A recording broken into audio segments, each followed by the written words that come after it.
My name is Emily Carter, and this is the story of how I lost love, found love again, and learned a truth that changed my heart forever. It is a simple story, but it carries a deep feeling.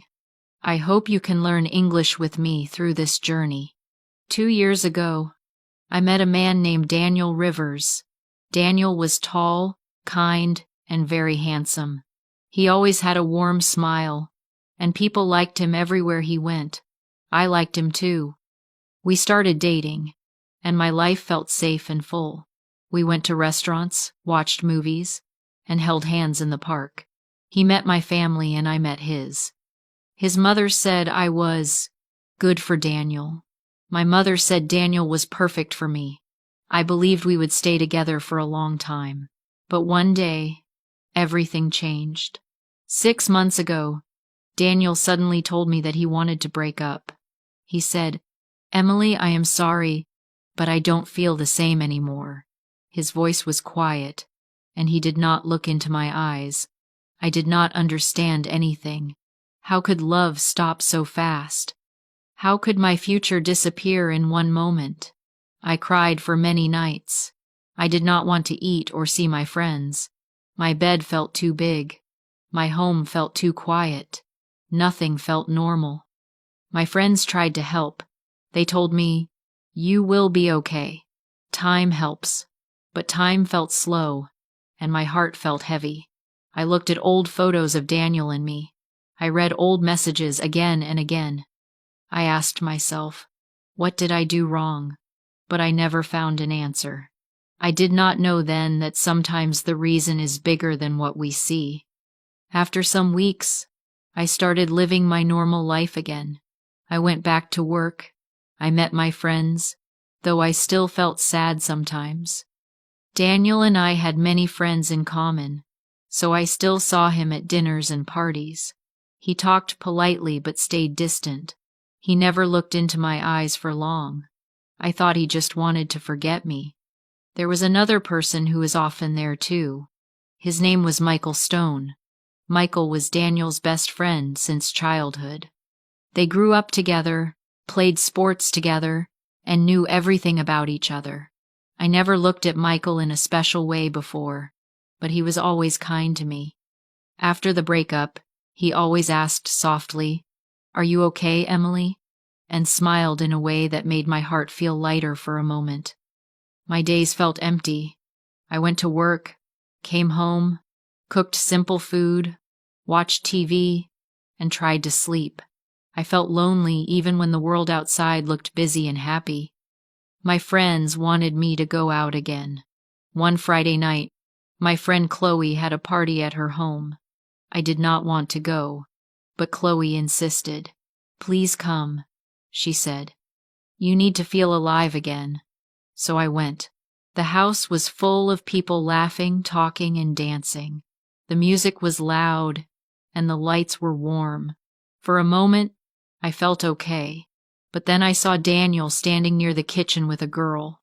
She had long hair and a bright smile. She laughed at something he said. My stomach hurt. I looked away fast and walked to the other side of the room. I sat on a small chair and held my breath. I did not want to cry in front of anyone. A moment later, someone sat next to me. It was Michael Stone. He said, "Emily, you look sad. Do you want to talk?" His voice was gentle. I wanted to say yes, but I could not speak. He did not push me. He just stayed next to me until I felt calm. After a while, we talked about small things, movies, music, silly memories. He made me smile again. It was the first real smile after many weeks. From that night, something between us started changing. Michael wrote to me. He asked me to drink coffee with him. We sat in a small cafe near my office. We talked for hours. His way of listening was warm and patient. He remembered small details about me. He asked about my day every evening. A soft, warm feeling grew inside me, but at the same time, I felt scared. Michael was Daniel's best friend. It felt wrong, even if Daniel had moved on. Days became weeks. Coffee became lunch. Lunch became dinner. We talked every day, and I began to feel happy again. But I also felt guilty. One night, we sat in a quiet restaurant. Candles were on the table, and soft music played. Michael looked at me with serious eyes and said, "Emily, I like you, more than a friend." My heart jumped. I felt happy but also afraid.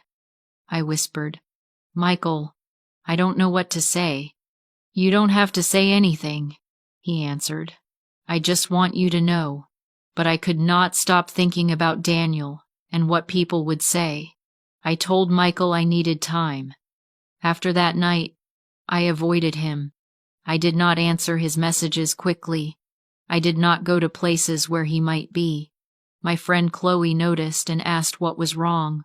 I told her everything. She said, "Emily, you deserve happiness. Daniel left.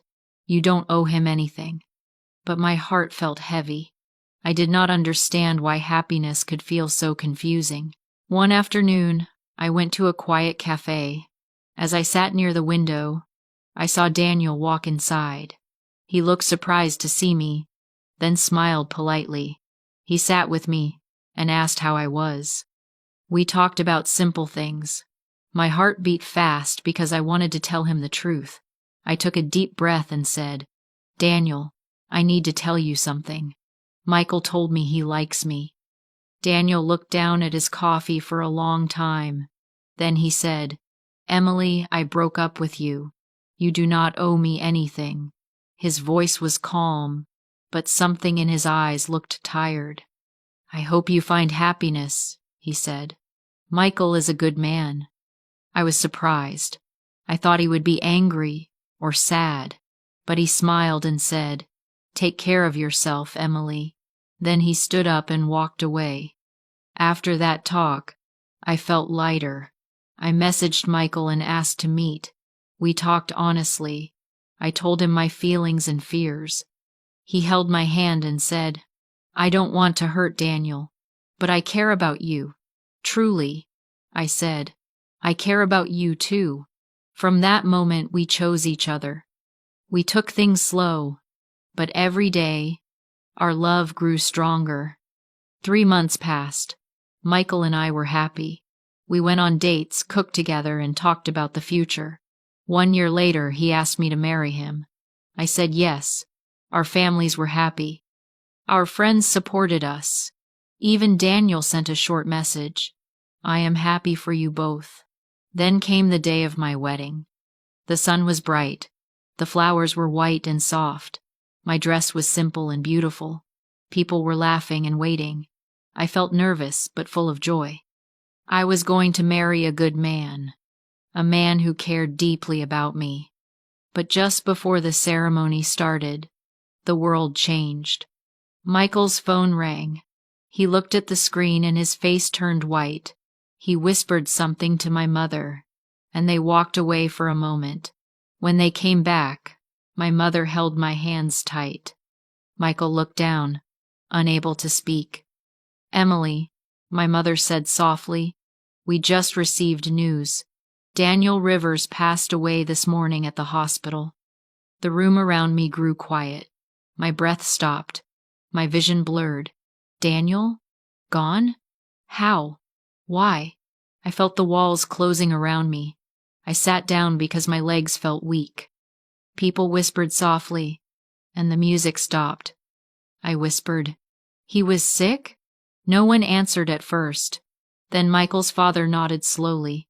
"Daniel had a serious illness. He didn't want anyone to know," he said. "He fought very hard." My heart broke into pieces. Suddenly everything made sense. The breakup, the distance, his tired eyes, the way he avoided looking at me, the strange sadness in his smile.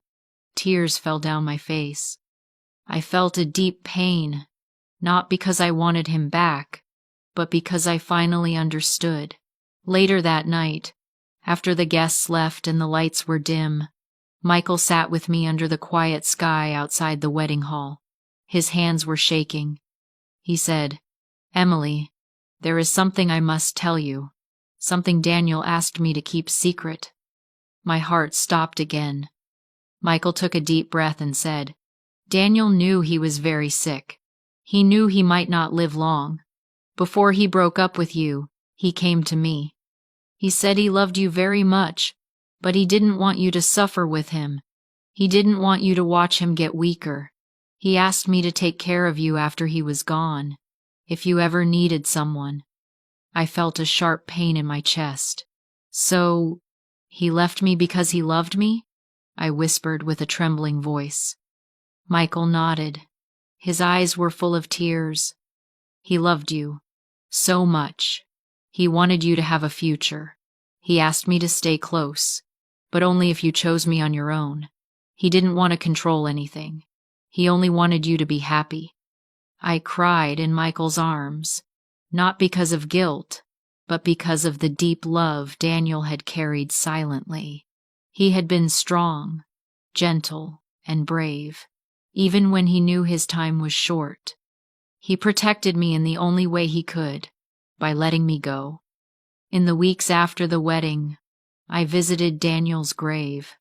I brought flowers and sat quietly.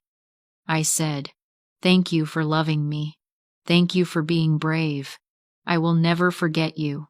The wind blew softly, and I felt peaceful. Life continued. Michael and I built a home together with kindness and honesty, but in my heart, Daniel stayed as a warm memory, a gentle light, a reminder that true love is not always about holding on. Sometimes it is about letting the other person live freely. This story is simple, but it is true in feeling. Love can change shape, but it never disappears. And sometimes, the greatest love is the love we never knew we had. If this story touched your heart, please subscribe, not just for more stories, but for more moments that make you feel something again.